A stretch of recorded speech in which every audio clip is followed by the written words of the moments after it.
The UAE Team Emirates 2025 Giro d'Italia collapse is back in the spotlight, and this time, it's personal.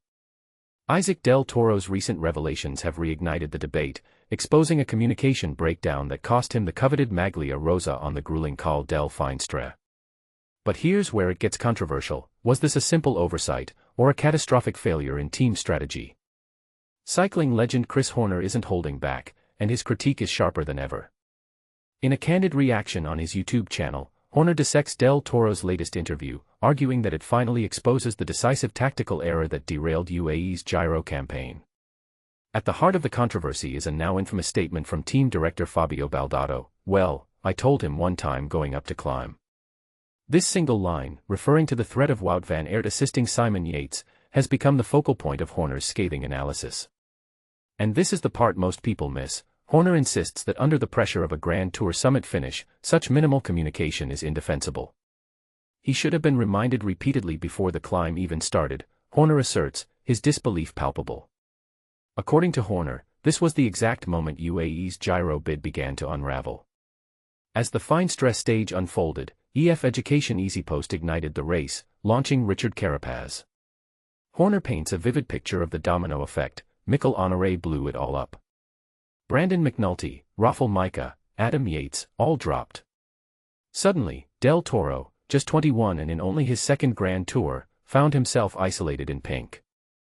Yet, Horner commends Del Toro's resilience. He does an amazing job to come right back up to Carapaz, showcasing both physical prowess and mental composure.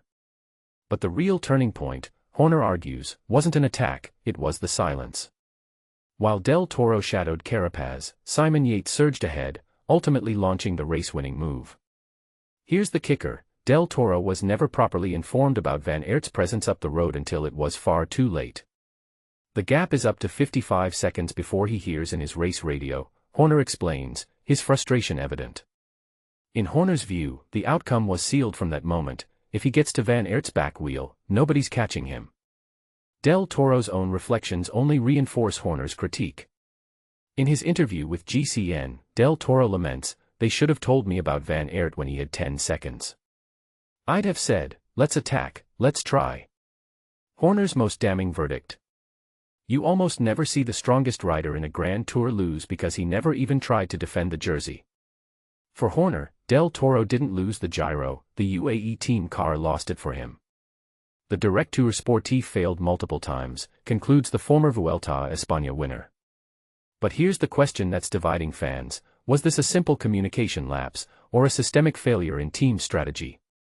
Did UAE Team Emirates underestimate the threat, or was Del Toro left to fend for himself?